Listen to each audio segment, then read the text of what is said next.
me as the apple of your eye. Cover me under your wings. Throughout all these days in this year, 39 days, 6 weeks that covered all of us under your wings. ఈ 40 దినాలు మా మధ్య 350 దినాలు ఉంటుంది.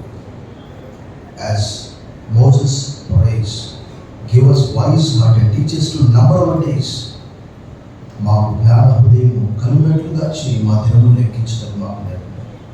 Psalm 90 verse 11. ఉదయకాలం మరొక మంచి దినం ప్రవేశి యెహోవా తన దేవుడిగా గల జనులు ధన్యులు, ఆయన తన స్వాస్థ్యంగా ఏర్పరచుకుని వారు ధన్యులన్నారు. రక్షణ యెహోవాది, నీ ప్రజల మీదకి నీ ఆశీర్వాదం వచ్చునుగాక. Deliverance belongs to the Lord. May your blessing be upon your people. ఈ మంచి నూతనమైన పరిశుద్ధ పుణ్యములను బట్టి మొదలు చేస్తాం. ఈ స్తుతి ఆరాధన మా రక్షకుడు, మా విమోచకుడు, మా కాపరి త్వరగా రానయ్యున్న క్రీస్తు యేసు వారి శక్తిగల నామంలో నీకు సమర్పిస్తున్నా మా పరులు కృతాలు. Please listen. You're warm welcome to this Love Star Telugu Baptist Jesus service. ఉదయకాల ఆరాధనకు వచ్చినందుకు పరిపూర్ణ ఆహ్వానిస్తున్నాం. Greet you all in the name of our Lord and Savior Jesus Christ. ప్రభువు రక్షకుడైన యేసుక్రీస్తు వారి శుభ శక్తిగల నామంలో మీ అందరికీ శుభములు సమాధానం కలుగును గాక. ప్రభువునందు మిక్కిలి ప్రియులారా, మీ అందరూ క్షేమమని తలస్తూ మీ అందరి కొరకు ప్రార్థిస్తున్నాము. వ్యక్తిగత కుటుంబ సంఘ ప్రార్థనలో ఖచ్చితంగా ప్రార్థిస్తాము. మా దృష్టికి వస్తే ఇంకేమైనా మీకు ప్రార్థన ఉంటే మాకు తెలియజేయగలరు. దేవుని కృపను బట్టి మరి నిన్నటి దినంలో నేను దాదాపుగా 50 సంవత్సరాలు పూర్తయిపోయాయి. ఒక్కసారి నేను వెనకకు తిరిగి చూసుకున్నప్పుడు దేవుని వాక్యము నా దగ్గర ఏ వయసులో వచ్చిందని ఆలోచన చేసినప్పుడు మంచి యుక్త వయసులో ప్రభు నా దగ్గరికి వాక్యాన్ని పంపించాడు. మామూలుగా మనందరికీ తెలుసు, యూత్ అంటే వాళ్ళు ఏమనుకుంటారంటే భక్తి మార్గం అంటే ఇది మాకు కాదు, వృద్ధులకు. వృద్ధాప్యం వచ్చిన తర్వాత ఏదో హైందవులు ఏ పుణ్యక్షేత్రాలకు కాలక్షేపం చేయడానికి వెళ్తుంటారు. కానీ దేవుడు నా యొద్దకు అద్భుతంగా ఆశ్చర్యరీతిగా ఒక సువార్తికుని పంపించాడు. ఆ చిన్న గ్రంథాన్ని నాకు ఇచ్చాడు. ఆ గ్రంథము నా జీవితాన్ని పూర్తిగా మార్చివేసింది. ఈరోజు పాస్టరమ్మ గారు వాళ్ళ అమ్మని అడుగుతుంది, యేసుప్రభు నమ్ముకోవాలంటే నేను నమ్మను. ఎందుకు నమ్మవంటే నాకు అక్కడ పొలం ఉంది, ఇల్లు ఉంది. ఆ పొలం ఏం చేస్తుందమ్మా, నీకు పరలోకం కావాలంటే చచ్చిపోయిన తర్వాత పరలోకం పోయేది నరకం పోయేది ఎవరు చూస్తారా? బైబిల్ తెలియజేస్తున్నది ఏంటి అంటే, పరలోకం నుండి దిగి వచ్చిన వాడే, అనగా మనుష్య కుమారుడే తప్ప పరలోకంలోకి ఎక్కిపోయిన వాడు ఎవడు లేడు. చప్పటి కొట్టి మన ప్రభువు ఆయన అక్కడి నుంచి వచ్చాడు. నేను అన్నాను, ఆమె కళ్ళు దేవుడు తెరిపించాలి. ఆ రోజు ఆదాము హవ్వలు తినవద్దన్నటువంటి the forbidden fruit that they have eaten, పండు తిన్న వెంటనే ఏం జరిగింది? కంటి పొరలు ఉన్నాయి. కంటి పొరలు అంటే ఫిజికల్ పొరలు కాదు. సో నాటి నుండి నేటి వరకు దాదాపుగా దేవుడు 98వ సంవత్సరం నుండి ముందుకే ఆధ్యాత్మిక జీవితంలో లాగటి మీద చేయబెట్టి వెనకకు తిరిగి చూసేవాడు దేవుని రాజ్యంలో పాత్రుడు కాడని యేసుప్రభువు చెప్పాడు. లూకా 9:22 ఆ విషయాన్ని. అంతే ఇంకా 1998 11వ తేదీ సెప్టెంబర్ మాసం, అదేమో తిరిగి జన్మించిన దినము. నిన్ననేమో వచ్చినట్టు. God was with me all these every single day in my 50 years of life.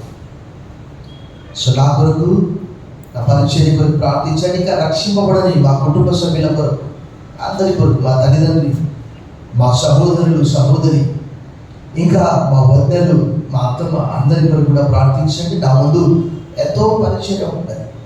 ఈ లోకంలో చాలామంది జ్ఞానం లేక నశిస్తూ ఉన్నారు. ఆ రోజు దేవుడు నన్ను పిలిచాడు, గో అండ్ టెల్ దెమ్ అన్నాడు. ప్రభా నాకేం రాదు నాయన అంటే, you go to Bible institute అన్నాడు. అప్పుడు 99 జూలై 5 ఒక ప్రత్యేకమైనటువంటి దినం. భార్యను విడిచిపెట్టి పోవాలంటే ఆ రోజు యవనస్తుడైనటువంటి ఒక వ్యక్తి వచ్చి మార్క్స్ వార్త 10లో, మత్తయి వార్త 8లో, మత్తయి వార్త 19లో కూడా వేగంగా వచ్చి ఒక మాట అడిగాడు, ప్రభా what shall I do to inherit the kingdom of heaven? నిత్య జీవమును పొందుకోవడం నేను ఏం చేయాలన్నాడు. అంటే 10 ఆజ్ఞలు పాటించాలంటే I will observing all those, I keep all those commandments from my childhood. అవన్నీ బాల్యం నుండి అనుసరిస్తున్నాను. అయితే నీకు యూ ల్యాక్ వన్ థింగ్, నీకు ఒకటి కొరతగా ఉన్నది. You go and sell out all your property, whatever you have, give it to the poor and come to me. నువ్వు వెళ్ళి నీకున్నదంతా కూడా మీ బీదలకు ఇచ్చి నన్ను వెంబడించు. ఆ యవనస్తుడు ఏం చేశాడు? వ్యసన పడ్డాడు, విసుక్కున్నాడు. ఇది నా వల్ల కాదు అంటే డబ్బు లేని ప్రపంచాన్ని ఊహించుకోలేకపోయాడు. కానీ యవనస్తుడైనటువంటి నేను అన్నీ కూడా త్యజించి, ఈరోజు మా అర్థం అంటుంది రేపు మాకు చచ్చిపోయామా, బ్రతకాలని ఆశ ఉంది, పొలం మీద ఆశ ఉంది, ఇల్లు మీద ఆశ ఉంది. మరి యవనస్తుడు నాకెంత ఆశ ఉండాలి అంటారు కదా, కాటికి కాలు చాపిన ఆమెకే అంత ఆశ ఉంటే నాకెంత ఆశ ఉండాలి. కానీ ప్రభు అన్నాడు, నన్ను వెంబడించు అన్నాడు. నాటి నుంచి నేటి వరకు ప్రభువును వెంబడిస్తూనే ఉన్నాను. ఇంకా నా కొరకు, నా పరిచయం కొరకు, రక్షింపబడని మా వారి కొరకు ప్రార్థించాలని కోరుతున్నాను. The scripture was read for us. లేఖన భాగం మనము చదువుకున్నాము. I completed the book of revolution and started to write the word of God from the book of Genesis. ఆది కాండం నుంచి రాయడం ప్రారంభించారు. God started to teach me lot of things. దేవుడు చాలా విషయాలు నాకు చెప్తూ ఉన్నాడు. అందులో ఏం చెప్పాలి ప్రభా ఈరోజు అంటే ఒకటే చెప్తున్నాడు. 10:2:15 ఆదికాండము 2వ అధ్యాయంలోని 15వ వచనాన్ని నా ప్రజలకు తెలుగు అని అన్నాడు. Open your Bibles with me to the book of Genesis chapter 2 verse 15. 15వ వచనాన్ని మనం అందరం కలిసి చదువుకుందాం. మరియు దేవుడైన యెహోవా నరుని తీసుకొని ఏదెను తోటను సేద్యపరుచుటకును దాన్ని కాచుటకును దానిలో, ఆంగ్లంలో అయితే చాలా there are more than 4,500 translations in English. 4,500 తర్జుమాలు ఉన్నాయి. దాంట్లో కొన్ని to till and to watch over it, to dress and to work అనే మాట కూడా రాయబడింది. సో మనందరికీ తెలుసు, మొదటి అధ్యాయంలో 6 రోజులు సృష్టించేశాడు. 2వ అధ్యాయంలో సెకండ్ అకౌంట్ ఆఫ్ క్రియేషన్, సృష్టిని కూర్చున్నటువంటి మరలా 2వ భాగాన్ని మనం చూస్తాం. దేవుడైన యెహోవా 7వ వచనంలో నేల మట్టితో నరుడు నిర్మించి వారి నాసికారంధ్రములో జీవవాయువు నరుడు. ఆల్రెడీ మనకు వేసి and another account in the first chapter ఏం చూస్తాం అక్కడ? దేవుడు తన స్వరూపమందు తన పోలిక చొప్పున నరులను సృజించను, వారిని స్త్రీగాను పురుషునిగాను సృజించను. అది మొదటి అధ్యాయంలోని అకౌంట్. ఇది కొంచెం డీటెయిల్గా ఆ 8వ వచనం నుండి మనం చూస్తే అసలు ప్రపంచ భవిష్యత్తును నిర్ణయించేది ఈ గ్రంథం. ఎందుకంటే ఈ 4 నదుల్లో ఒక నది ప్రవచన ప్రకారం ఎండిపోయింది. చాలా సందర్భాల్లో నేను చెప్పాను, ఏ నది? యూఫ్రటీస్ నది ప్రకటన గ్రంథంలో రాయబడ్డది. దాదాపుగా బైబిల్ గ్రంథంలో పలుమార్లు 6,000 సంవత్సరాల చరిత్ర కలిగినటువంటి యూఫ్రటీస్ నది 2014లో ప్రవచన ప్రకారం ఏమైంది? ఎండిపోయింది. కారణం ఏంటంటే దైవ వాక్యం నెరవేర్పు. కేవలం బైబిల్ గ్రంథం మాత్రమే సత్యము చెబుతూ ఉన్నది. బైబిల్ గ్రంథం మాత్రమే ప్రపంచ భవిష్యత్తు, ప్రపంచ అంతాన్ని గురించి సూచిస్తూ ఉన్నది. కానీ ఈరోజు నేను గమనిస్తున్నాను, కొంతమంది క్రైస్తవులు వారి గృహాలకు వెళ్ళినప్పుడు వారు రకరకాల వేరే పుస్తకాలు తెచ్చుకొని చదువుకుంటున్నారు.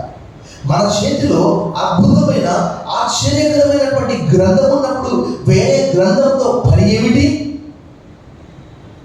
ఐసి కొంతమంది టైం పాస్ కొరకు వేరే వేరే పుస్తకాలు తెచ్చుకొని చదువుతూ ఉంటారు. What a pity, what a tragedy. వారి జీవితం దుఃఖకరం. వారి కష్టం వచ్చినప్పుడు ఆ పుస్తకం రాసిన రచయిత వారికి ఎలాంటి సహాయం చేయలేదు. ఎందుకంటే ఇక్కడ 4 నదుల గురించి మనం చదివాము. పిషోను, గీహోను, హిద్దెకెలు, యూఫ్రటీస్. యూఫ్రటీస్ అంటే ఫుట్ నోట్స్ ఏమన్నా తెలుసా? ఫరాతు అనే మాట రాయబడింది ఫుట్ నోట్స్ చూస్తే. So I not talking about all those things. అవన్నీ కూడా నేను మాట్లాడాలి. దేవుడు 6 దినాలు పని చేసి 7వ దినము విశ్రమించాడు అని అంటే అలసిపోయేవాడు కాదా? పని నుండి విశ్రమించాడు. విశ్రాంతి తీసుకొని ఆయన అలసిపోయేవాడా? యెషయా గ్రంథం 40లో మనం చూసాం కదా, ఆయన అలసిపోయేవాడు కాదు. సో ఇక్కడ మానవునికి ఒక పని పెట్టాడు. ఇలాగ మనం చదువుకున్నటువంటి ఆ 15వ వచనంలో చూస్తే ఆంగ్లంలో కూడా చాలా చక్కగా ఉంటుంది. ఏముంటుందంటే to till and to watch over it అనే మాట రాయబడ్డది ఆంగ్లంలో. The Lord God took the man and put him in the garden of Eden to till it and to keep it. వేరే దాంట్లో అయితే టు వాచ్ ఓవర్ ఇట్ అనే మాట రాయబడ్డది. ప్రభునందు మిక్కిలి ప్రియులారా, ఆంగ్లంలో అయితే ఇంకొక పదం నేను చూశాను, ఎండోలెంట్ అనే పదం వాడారు. ఎండోలెన్స్ అంటే అర్థం ఏంటంటే లేజీ, ఏ పని చేయకుండా. కొంతమంది అయితే అన్నం తిన్న తర్వాత కంచంలో నీళ్లు కూడా పోయడానికి ఇబ్బంది వాళ్ళకు, అంత లేజినెస్ అన్నమాట. ఇక బెడ్లో పోయి పడుకోవాలంటే షూస్తోనే పడుకోవడం, వేరే వాళ్ళు వచ్చి ఆ షూస్ ఇవ్వాలి, అంత లేజితనం. అయితే ఆ బెడ్ అంతా నువ్వు దాదాపుగా 300 కిలోల బరువు అయిపోయి నువ్వు వెళ్ళినటువంటి ఆ ద్వారం మూసుకుపోయి అందులో నుంచి నువ్వు రాలేక ఆ తలుపు నేను కట్ చేయాల్సి వస్తుంది. దేవుడు ఆదామును సృజించిన తర్వాత తిని పడుకోమని చెప్పలే, దేవుడు సృష్టించేశాడు. God said in the beginning, God created everything. God said let there be light and there was light and God saw it was very good. దేవుడు ఆదియందు భూమిని ఆకాశములను సృజించి వెలుగు కమ్మని పలకగా వెలుగు మంచిదైనట్టు దేవుడు చూశాడు. అస్తమయమును ఉదయమును కలగగా ఒక దినం ఆయన. సో ఇక్కడ ఆదాముకు దేవుడు ఇచ్చినటువంటిది ఏంటి అని అంటే ఆ తోటంతటిని కూడా చూడాలి. దేవుడు మానవునికి ఎన్నో అధికారాలు ఇచ్చాడు. అక్కడ మానవుడు ఏం చేశాడు? తిని పడుకోలేక రకరకాల ఎంత ఆహ్లాదకరమైనటువంటి వాతావరణం అంటే మొట్టమొదటి ఆదాముకు ఉన్నంత ఫెసిలిటీస్ ప్రపంచంలో ఎవరికి లేదు. ఎందుకంటే 4 నదులు పారుతూ ఉన్నవి ఆ తోట మధ్యలో నుంచి. మనందరికీ తెలుసు, ఈరోజు వార్తాపత్రికలో 2030 వరకు ఏం జరుగుతుందో తెలుసా?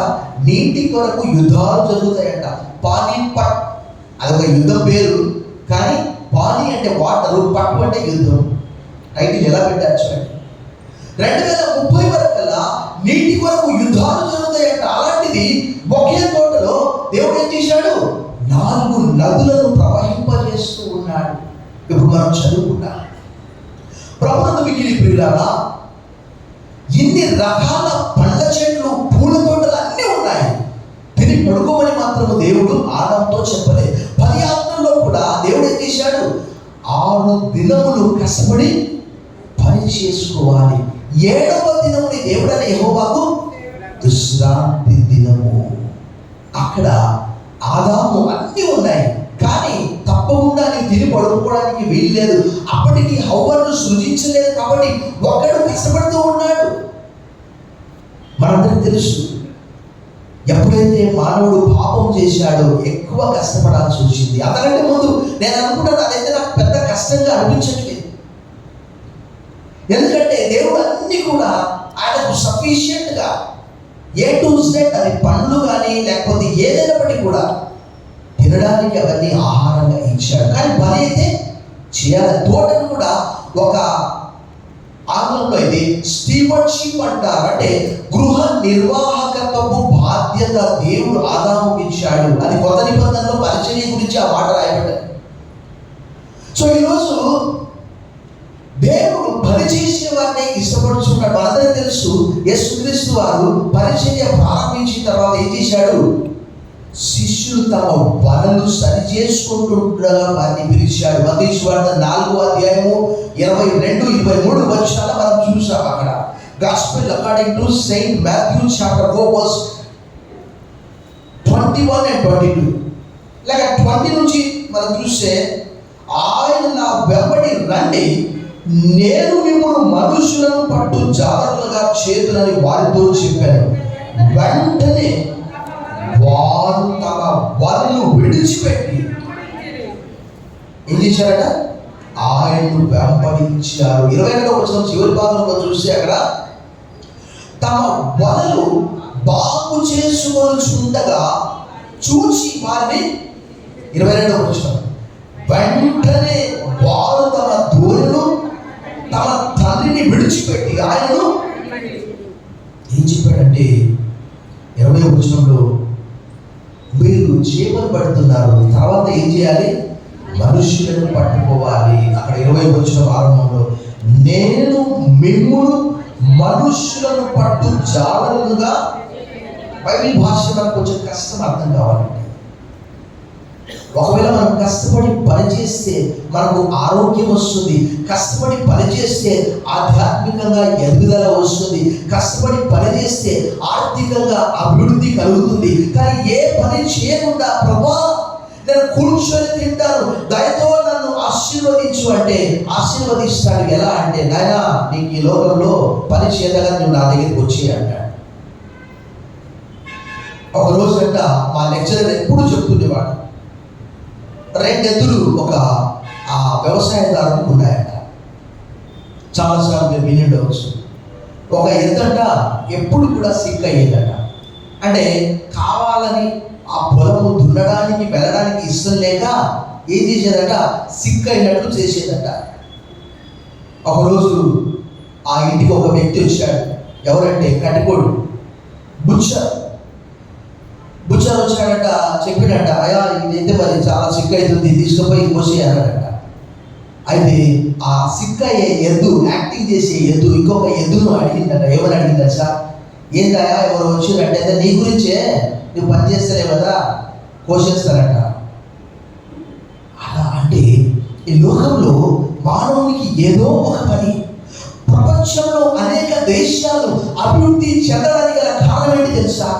ఇప్పటికీ 2వ ప్రపంచ యుద్ధం తర్వాత జపాన్లో రైల్లోనే నిద్రపోతారట వాళ్ళు. జస్ట్ అంతే, ఇంకా రైల్లోనే నిద్రపోతారు అంతే. ప్రయాణంలోనే ఎక్కువ సమయం వారికి. కాబట్టి వారు ఎంత పని చేస్తారంటే 15 గంటల పని చేస్తారట వారు. మిగతా ఎంత ఉంటుంది? 9 గంటలు ఉంటుంది. ఆ 9 గంటల్లోనే వాళ్ళ కాలకృత్యాలు కావచ్చు, వారి భోజనం కావచ్చు, లేక ఏదైనా నిద్ర కావచ్చు. పాశ్చాత్య దేశాల్లో వర్క్ ఈజ్ వర్షిప్ అంటారు. మనం కూడా మన ఆధ్యాత్మిక జీవితంలో పట్టుమని 10 అధ్యాయాలు కూడా చదవనటువంటి వారు ఉంటున్నారు.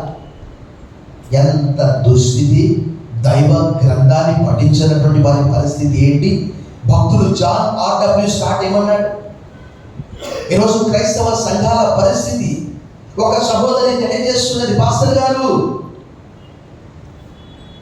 ఫలాని వారు వచ్చారు, మమ్మల్ని మోసం చేశారండి. ఎలా అంటే, మీరు ఆదివారం దేవుని ఆరాధించకూడదు, శనివారం మాత్రమే దేవుని ఆరాధించాలి. ఆదివారం ఎందుకు ఆరాధిస్తున్నారు అంటే వ్యాపారం కొరకే, చందా కొరకే ఆరాధిస్తున్నారని వాళ్ళు చెప్పారట. రకరకాల తప్పుడు సిద్ధాంతాలు మనకు పుట్టుకొచ్చినప్పుడు సత్యమేంటో మనం గ్రహించాలంటే జాన్ R.W. స్టార్ట్ అన్నాడు. ఏమన్నాడంటే, ignorance of the scriptures is ignorance of Christ. అనేక మంది కనీసం దావీదు గురించి కూడా తెలియనటువంటి వారు ఉన్నారు. చాలా కాలం క్రితం నేను విన్నాను, ఒక రోమన్ క్యాథలిక్తో దావీదు గురించి మాట్లాడితే ఆయన అన్నాడట, ఎవరయ్యా దావీదు అని అడిగాడట. ఎలాంటి కాలం చూడండి.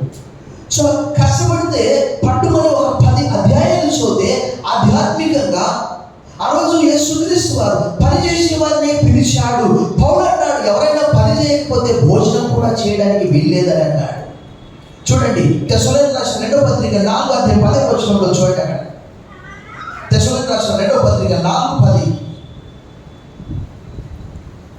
మొదటి తెస్సలోనికీయులకు రాసిన పత్రిక ఒక సెకండ్. ఆ 3:10 2వ దశలోనికె. మరియు మేము మీ యొద్ద ఉన్నప్పుడు ఎవడైనను పని చేయదన్న ఎడల వాడు భోజనము చేయకూడదని మీకు.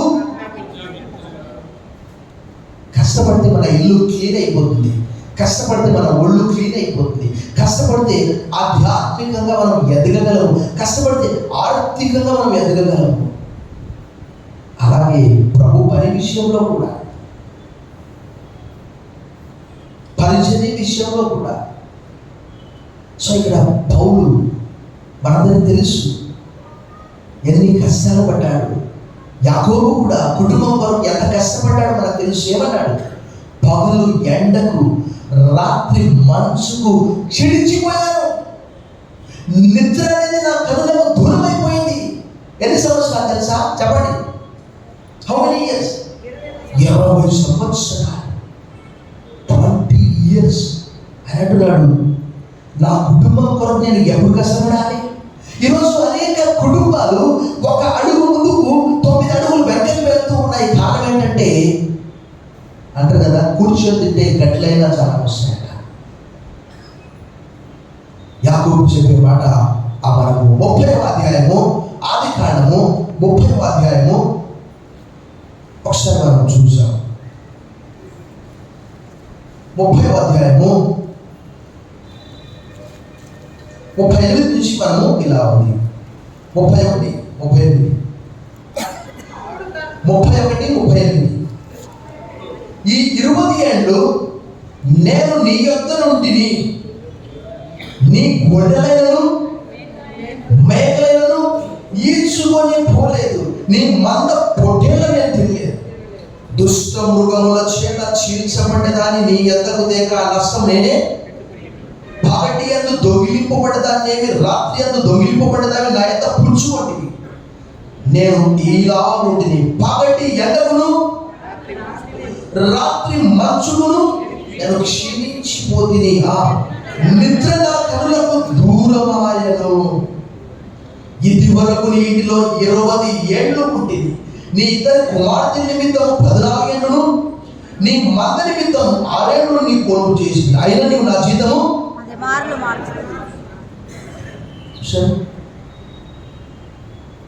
అయినప్పటికీ కూడా the God of Abraham, the God of Isaac was with the children. మనకు చిన్న కోరస్ పాట, నరులెల్లరూ నన్ను విడిచినను, శరీరము కుళ్ళి కృషించినను. నరులెల్లరూ నన్ను విడిచినను, శరీరము కుళ్ళి కృషించినను. నరులెల్లరూ నన్ను విడిచినను, శరీరము కుళ్ళి కృషించినను. హరించిన ఐశ్వర్యము విరోధి వలె నన్ను విడచినను. హరించిన ఐశ్వర్యము విరోధి వలె నన్ను విడచినను. యేసు చాలును, చాలును, యేసు చాలును, చాలును. ఏ సమయమైన ఏ స్థితికైనా నా జీవితములో యేసు చాలును. ఎంత కష్టపడ్డాడండి యాకోబు. ఆదాము కూడా చెప్పిన మాట వినకుండా God told not to eat the forbidden fruit. ఆ పండు తినొద్దంటే తిన్నాడు. తర్వాత ఎంత కష్టపడి తెచ్చుకున్నాడు. అసలు ఆయన మొట్టమొదటి గృహం ఎంత ఆహ్లాదకరమైనటువంటిది, ఎంత ఆనందకరమైనటువంటిది. గలగల పాలే ఆ సెలయేళ్ళు, ఆ తోటలు, ఆ పండ్లు, ఆ పూలు, ఆ జంతువులు, ఆ ఖడ్గమృగాలు అన్నీ కూడా వాటన్నిటికీ ఆయనే పేర్లు పెట్టాడు. అప్పటికి అవి క్రూర జంతువులు కానే కాదు, సాధువుగా ఉన్నాయి. వాటి ఆహారం కూడా మాంసం అయితే కాదు. ఖచ్చితంగా మొట్టమొదటిగా మానవుడు శాకాహారి. జలప్రలయం తర్వాత మాంసం తినడం స్టార్ట్ చేశాడు. ప్రభువును మిగిలి ప్రియులారా, ఆదాముతో దేవుడు చెప్పినటువంటి మాట, ఆ తోట సేద్యపరచుడని ఖాయం. అంటే పని చేసుకోవాలి, 6 దినములు కష్టపడి పని చేసుకోవాలి. 7వ దినముని దేవుడైన యెహోవాకు విశ్రాంతి దినము. చేయకూడని పనులు ఏంటంటే నిర్గమకాండం 20-13-14-15 ప్రకారము వ్యభిచరింపకూడదు, నరహత్య చేయకూడదు, దొంగిలకూడదు. చేయకూడని పనులవి. సామెతలు 14:20 రాయబడింది, ఏ కష్టము చేసినను లాభమే కలుగును, వట్టి మాట దేవుడికి ప్రభునందు మిక్కిలి ప్రియులారా. ప్రపంచంలో ఏ దేశంలో ఉన్నప్పటికీ, ఏ రాష్ట్రంలో ఉన్నప్పటికీ, ఏ జిల్లాలో, ఏ పల్లెటూరులో, మారుమూలలో ఉన్నప్పటికీ కూడా ఖచ్చితంగా మానవునికి దేవుడు నియమించినటువంటి పని ఏంటి అనంటే కష్టంగా ఏదో ఒక పని చేసుకోవాలి. ఒక లేఖన భాగం మనం చూసాం. ఆదాముతో దేవుడు ఏం చెప్పాడో చూడండి. 3వ అధ్యాయం చూడండి. 3వ అధ్యాయం 17వ వచనం. ఆయన ఆదాముతో, నీవు నీ భార్య మాట విని తినవద్దని నేను నీకు ఆజ్ఞాపించిన వృక్ష ఫలములు తింటివి కనుక నీ నిమిత్తము నేల ప్రయాసముతోనే నీవు బ్రతుకు దినములను దాని పంట అది ముళ్ళ తుప్పలను గచ్చ పొద నీకు మొలిపించును. పొలములోని పంట తిను. నీవు నేలకు తిరిగి చేరు వరకు నీవు ముఖపు చెమట కాల్చి ఆహారం తిను. ఏలనగా నేల నుండి నీకు ఇవ్వబడింది, నీవు మన్నే కనుక తిరిగి. ఎంత ఆహ్లాదకరమైనటువంటి వాతావరణంలో నుంచి ఒక్కసారి మనము 2వ అధ్యాయం 9వ వచనం చూస్తే, మరియు దేవుడైన యెహోవా చూపునకు రమ్యము, చూడడానికి బాగా ఉంది, ఆహారములకు మంచిదిరైన ప్రతి వృక్షమును, ఆ తోట మధ్యలో జీవ వృక్షమును, మంచి చెడ్డ తెలియచ్చు వృక్షము లేదండి. అంతకంటే ముందు ఎలా ఉండాలి, తర్వాత ఏం జరిగింది? ఈరోజు ప్రపంచ దేశాలు కొన్ని ముందుకు వెళ్తున్నాయంటే వాస్తవంగా అమెరికా దేశాల్లో ఏమంటారంటే వర్క్ ఈజ్ వర్షిప్ అంటారు, పనియే ఆరాధన అంటారు. అఫ్కోర్స్ పని చేయడానికి బలమిచ్చే దేవుడే, పని కల్పించే దేవుడే. పని శరీరానికి, ఆత్మ కాదు. పని చేస్తూ కూడా దేవుని స్తుతించవచ్చు, వంట చేస్తూ కూడా దేవుని స్తుతించవచ్చు. ప్రభువుతో మిక్కిలి ప్రియులారా, ఈరోజు మన ఆధ్యాత్మిక స్థితి ఎలా ఉన్నది, మన ఆరోగ్య పరిస్థితి, 4 అడుగులు వేస్తే ఎంత ఆరోగ్యంగా ఉంటాము బైబిల్ తెలియజేస్తున్నది. Physical exercise is little benefit అనే మాట కూడా రాయబడి తిమోతికి రాసిన 1 4:8. శరీర సంబంధమైన సాధకం కొంచెం మటుకు ప్రయోజనకరమవును అనే మాట పౌలు గారు తెలియజేశారు. సో మనం ప్రభు కొరకు కష్టపడాలి, పరిచర్య కొరకు కూడా కష్టపడాలి. పరిచర్య కొరకు కూడా అప్పుడప్పుడు మనం సెలవు పెట్టి సువార్త వెళ్ళినప్పుడు నేను కూడా నా వంతుగా నేను ఒక కరపత్రిక ఇస్తాను, ఒకరికి సువార్త చెప్తాను అని ఒక దృఢమైనటువంటి నిశ్చయంతో ఉండాలి. ఎందుకంటే ఈరోజు ప్రపంచం డబ్బు లేక కాదు, ఆహారం లేక కాదు, వస్త్రాలు లేక కాదు, ఇల్లు లేక కాదు, అనుదిన వార్తాపత్రికలు జ్ఞానం లేక నశిస్తూ ఉన్నారు. అది ఎలాంటి జ్ఞానం అంటే ఈ లోక సంబంధమైన జ్ఞానం కాదు. మంచి మంచి లెక్చరర్స్, ప్రొఫెసర్స్ మన తణుకులో ఒక ఎస్ఐ కాల్చుకొని చచ్చిపోయాడు. ఉద్యోగం లేక కాదు, ఆల్రెడీ ఉద్యోగం చేస్తూ ఉన్నాడు. ప్రభువుతో మిక్కిలి ప్రియులారా, ఆ రోజు దేవుడు ఆదాముకు ఇచ్చినటువంటి ఆ ఆజ్ఞ ఈరోజు మనం కూడా కష్టిస్తే పట్టుమని మధ్యాహ్నం పూట నిద్ర వస్తుంది, శరీరం అంటుంది నువ్వు నిద్రపో. No, I don't sleep. అంటే నేను నా వాక్యం కావాలి, వాక్యం నేను రాస్తాను, వాక్యం చదువుతాను, వాక్యం రాస్తాను. దేవుడి వాక్యం ఆసక్తి విషయంలో మాంద్యులు కాక ఆత్మయందు తీవ్రత గలవారై ప్రభువును సేవించండి. ఈరోజు ఇంత వాక్యం నేర్చుకున్నానంటే కారణం ఏంటంటే పుస్తకాల వల్ల వచ్చే జ్ఞానం కాదు, పరిశుద్ధాత్మ దేవుడు వాక్యం చదువుతూ ఉన్నప్పుడు మనకు బోధించాలి. ఆదాముకు ఎన్ని ఫెసిలిటీస్ అవన్నీ కూడా కోల్పోయాడు. కారణం ఏంటో మనకు తెలుసు. దేవుడు ఆదాముతో ప్రతిరోజు మాట్లాడుతూ ఉన్నాడు. చల్లకొట్ట 3వ అధ్యాయం 9 వచనాలు. 3వ అధ్యాయం అయిపోయింది, 4వ అధ్యాయం రాస్తూ ఉన్నాడు. ఆల్మోస్ట్ 4వ అధ్యాయంలో 15 వచనాలు రాశాడు. సో ఒక్కొక్క వచనము చదివినప్పుడు మొట్టమొదటి మనిషి ఎవరు భూమి మీద? ఎవరు? బిగ్గరగా చెప్పండి. ఆదాం. ఆదాం అంటే అర్థం ఏంటి తెలుసా? మన్ను. అదామా హీబ్రూ భాష, ఆయన పేరే మన్ను. దేవుడు అన్నాడు అక్కడే ఇందాక చదివిన వచనంలో, నువ్వు మన్ను కనుక మరలా. ఎందుకంటే దేవుడు ఎక్కడి నుంచి చేశాడు మానవుని? దేవుడైన యెహోవా నేల వంటితో నరు నిర్మించి వారి నాసికానంతరంలో జీవాయువుల నరుడు. ఇది గచ్చుతో కట్టారు. మన ఇల్లు మట్టి ఇల్లు. చెప్పండి, మన ఇల్లు. ప్రభుత్వం మిగిలిపోయినారా? ఈ 2వ అధ్యాయం 15 వచ్చిన మనము చదివినప్పుడు మనకేమనిపిస్తుంది? ఖచ్చితంగా మన ఆధ్యాత్మిక, ఆర్థిక, ఆరోగ్య జీవితం కొరకు మనం కష్టించి పనిచేయాలి. పనిచేసే వారిని దేవుడు ఇష్టపడతాడు. సోమరులు, నిష్ఫలులు, ఏ పని చేయనటువంటి వారు పరలోక రాజ్యంలో ప్రవేశించడానికి అర్హులు కారు అని యేసుప్రభువు వారు చెప్పారు. అదే రీతిగా మనకు ప్రకటన గ్రంథం 22వ అధ్యాయంలో కూడా స్పష్టంగా రాయబడ్డది. మనం కష్టపడి పని చేయకపోతే అపోస్తలుల కార్యం 14:22లో పౌలు బర్నబా ఏమన్నారు చూడండి. ఒక పాట మనం చదువుతాం. అపోస్తలుల కార్యం 14:22, యాక్ట్స్ ఆఫ్ అపోస్టల్స్ చాప్టర్ 14:22 ఏమని రాయబడ్డది? ఆ శిష్యుల మనస్సులను దృఢపరిచి విశ్వాసముతో నిలకడగా ఉండమన్నారు. అనేక శ్రమను అనుభవించి మనము దేవుని రాజ్యంలో ప్రవేశింపబడే వారిని. ఏ కష్టం లేకుండా యాకోబు ఎలా గొప్పవాడయ్యాడు?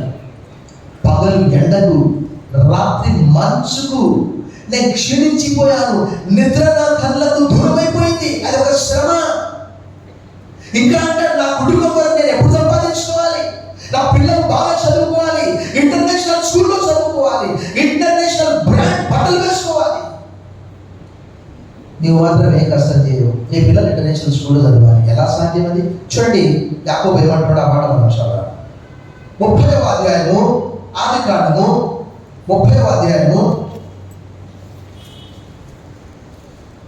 30వ వచనం, 30 నేను రాత్రి మునుపు నీ కుడినది కొంచెమే, అయితే అది బహుగా అభివృద్ధి పొందేను. లాభంతో చెప్పాడు, నేను పాదం పెట్టిన చోటెల్లా యెహోవా నిన్ను ఆశీర్వదించాను. నేను నా ఇంటి వారి కొరకు ఎప్పుడు సంపాద్యము చేసుకుంటున్నాను. చాలు.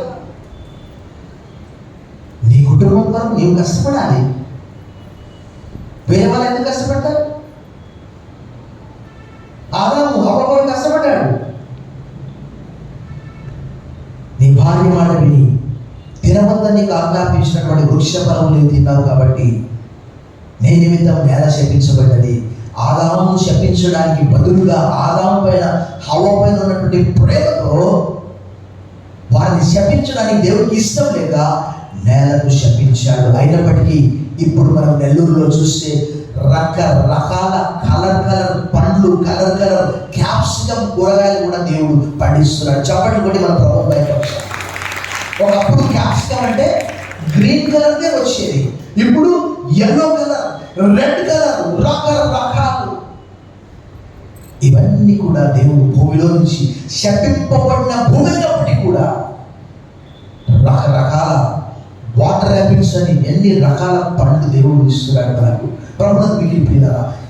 ఇంకా ఎవరైనా పని చేయకపోతే మీరు భోజనం మానేయండి అని పౌలు గారు తెలియజేస్తున్నారు. దేవుని కొరకు కష్టపడాలి, కుటుంబం కొరకు, దేశం కొరకు కూడా మనము కష్టించి ప్రభు నామానికి మహిమ తీసుకొని రావాలి. తనలో వచ్చి ప్రార్థన చేశారు. సర్వశక్తి గల దేవా, ఈ మంచి దినంలో ఆదాముతో మీరు సెలవిచ్చినటువంటి ఆ మాటలు మేము చదువుకుంటున్నాం ప్రభా. నీకు వదలాలి.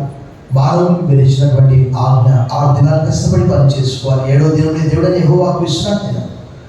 ఆదాముతో ఆ రోజు ఈ తోట సేద్యపరచు, to drill it, to watch over it, to dress it అని మీరు సెలవించారు. ఈరోజు కూడా ప్రతి మానవుడు ఏదో ఒక పని, అది వ్యాపారం కావచ్చు, చిన్న పని కావచ్చు, పెద్ద పని కావచ్చు, ప్రభుత్వ ప్రైవేట్ ఉద్యోగం కావచ్చు, కష్టపడి పనిచేసి కృప, బలము, శక్తి 62 కీర్తన 11 వచ్చిన బలం తనదని ఒక మారంటే అది 2 మార్లు దావీదు వినిపించింది.